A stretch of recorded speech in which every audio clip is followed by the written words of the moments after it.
Kaag sa numero 1 sa mga balita, subong adlaw.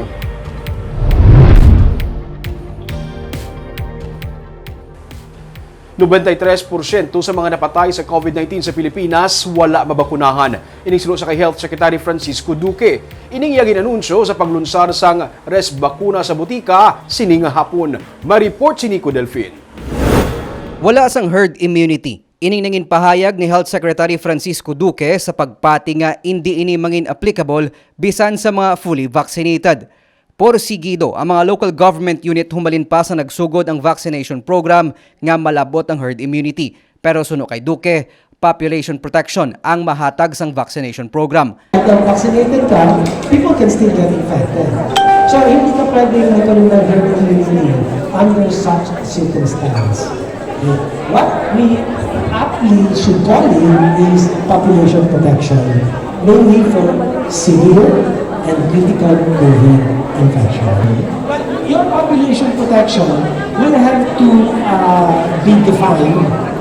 Population protection for A1, yes or no? Yes. Population protection for A2, elderly, I'm not sure.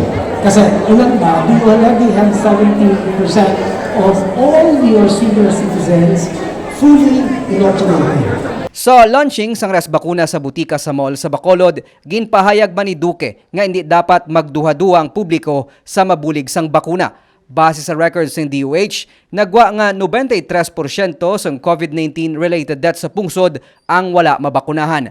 May 85% naman sa mga na-ospital ang hindi man bakunado. 93% of deaths, unfortunately, yung mga pumapawag, is because they are unvaccinated.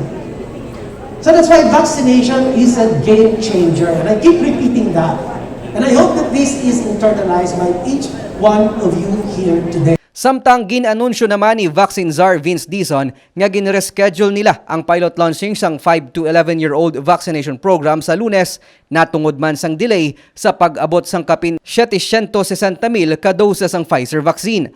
Ang manubo nga dosage sang brand sang bakuna among natalana gamiton para sa mga minor de edad. Nico Delfin para sa DJcast Negros.